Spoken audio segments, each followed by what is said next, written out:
Bon, soyons honnêtes, t'as pas cliqué sur cette vidéo par hasard. Si t'as cliqué sur cette vidéo, c'est clairement que t'es en retard dans tes révisions de l'oral du bac de français. Alors c'est pour ça que là, je vais tout te résumer et comment peut-être justement le réussir. On fait un pari, si t'arrives à avoir plus que 15 grâce à cette vidéo, tu t'abonnes. Petit aparté, j'ajoute que c'est une vidéo totalement bonus. Si vous regardez ma chaîne, vous verrez que c'est absolument pas le contenu que je fais d'habitude. Mais j'ai quand même décidé de faire cette vidéo pour aider des personnes qui sont un tout petit peu dans la merde. D'ailleurs, si tu veux, tu peux même liker la vidéo. T'es pas obligé, mais tu peux le faire. Et si tu le fais, je te jure, je suis content. On donne la bouffe aux poissons. Ah, et aussi Instagram. Là, faut aussi me suivre en fait. Sur ce, on est parti, let's go. Alors déjà, vu que t'es bien en retard dans tes révisions, t'as pas le temps de refaire toutes les analyses avec toute l'interprétation, etc. Moi, ce que je fais personnellement, c'est j'imprime tous les textes et sur chaque texte, je surligne tous les endroits où je me souviens qu'il y a un truc. C'est-à-dire que si en classe on m'avait dit qu'il y avait une personnification à cet endroit-là, je surligne. J'essaye de faire cette étape le plus vite possible parce que on n'a pas le time. Ensuite, une fois que j'ai tout surligné, je marque à côté du mot ou de la phrase surlignée de l'analyse. C'est-à-dire que si j'ai surligné un mot et je me souviens que c'était une métaphore, j'écris à côté une métaphore. Enfin, logique quoi, faut pas être con non plus. Et par contre, l'interprétation, vu qu'on n'a pas le temps de faire des phrases, etc., tu la fais dans ta tête. Marrant parce que j'ai montré mon coup pour dire dans ta tête. Enfin bref. Ou alors si vraiment tu veux écrire ton interprétation, tu l'écris à côté, mais t'as bref de ouf. Une fois que t'as fait tout ça, tu regardes le corrigé, soit que t'as fait en classe, soit sur internet. Comme ça, tous les endroits où t'as faux ou si t'as oublié de surligner un truc, t'entoures en rouge. Et là, comme ça, tu fais ça pour tous les textes. Si t'as 14 textes, tu fais ça pour les 14 textes. Oui, peut-être ça va te prendre un peu de temps, parce qu'en vrai, surligner et mettre l'analyse à côté, ça prend 5-10 minutes maximum. Ou un peu plus si vraiment tu galères, mais faut le faire au plus vite possible. Comme ça, tu fais tous les textes en 2 heures, 2 heures et demie maximum. T'as pas du tout le temps de t'attarder sur bien écrire, etc. C'est du brouillon, on s'en fout. Tu lis, tu surlignes, t'analyses et t'interprètes dans ta tête, c'est tout. Une fois que t'as fait tous les tests, c'est la correction qui va avec. Normalement, la prochaine fois que tu vas réanalyser le texte, tu verras le mot que t'avais oublié ou alors où tu t'étais trompé et tu vas t'en souvenir. Et même si t'as le temps, tu peux même refaire l'analyse de tous les textes et la correction qui va avec. Comme ça, t'es sûr de tout mémoriser. Ok, là du coup, j'ai pris Vénus Anadyomène de Arthur Rimbaud. C'est un texte que j'ai pour l'oral de français. Un surligneur pour noter les endroits où je me souviens qu'il y a un truc. Et un crayon du coup pour faire l'analyse à côté. Ok, du coup, j'active le chrono. Let's go.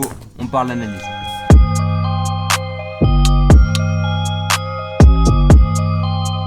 Donc là en moins d'une minute j'ai surligné tous les mots où je me souvenais qu'il y avait un truc. Du coup là maintenant j'ai noté à côté de l'analyse. Let's go.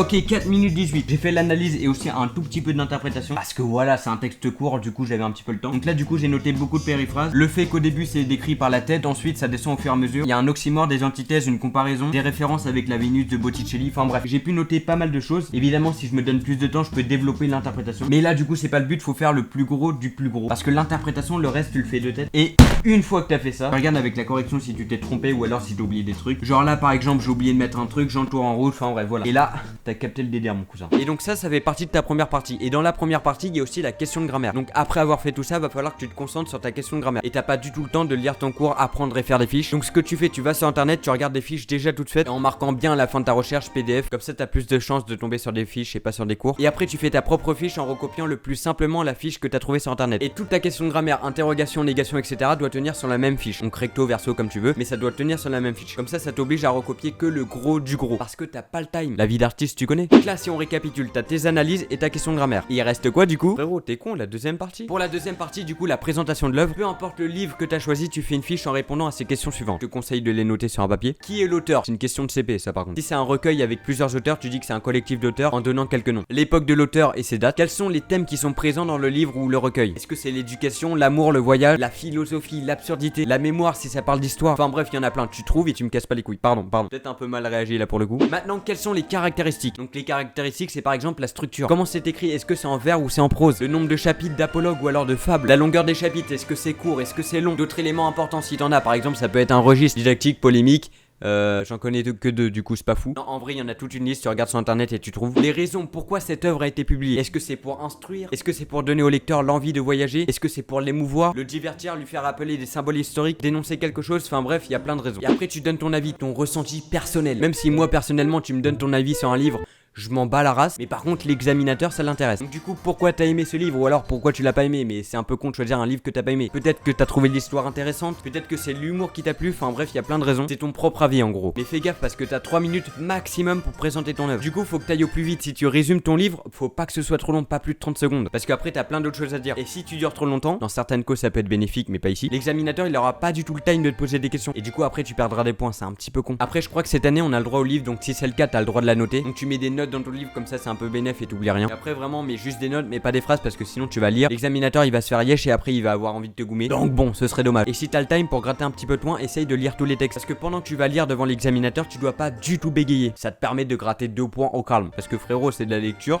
ça fait depuis la CP que t'apprends à lire. Et n'oubliez pas qu'à l'oral de la première partie, l'examinateur il veut surtout entendre de l'interprétation. À chaque fois que vous faites une remarque du genre il y a un pléonasme à la ligne 2, vous devez dire pourquoi il y a un pléonasme et quels sont les effets sur le lecteur. Et ça à chaque fois. Essayez au maximum aussi de gérer votre temps. Montrez à l'examinateur que c'est vous le boss. Mais après prenez pas trop la grosse tête non plus parce que c'est moi le boss ici en fait. Ah oui, et j'ai oublié de dire, la première partie doit durer 12 minutes. T'as 2 minutes pour lire, 2 minutes pour ta question de grammaire et 8 minutes d'analyse. Du coup, faut bien que tu gères ton temps. Et si tu révises bien tout ça, je peux te garantir une bonne note. Évidemment, il n'y a pas vraiment de technique miracle pour apprendre en 30 secondes. Mais déjà, si tu fais l'analyse le plus vite possible de tes textes en 5-10 minutes maximum, normalement tu fais tout assez vite. Bref, si t'as des questions, je réponds en commentaire ou alors sur Instagram, surtout sur Instagram. Parce que avouez, je suis quand même une belle bête.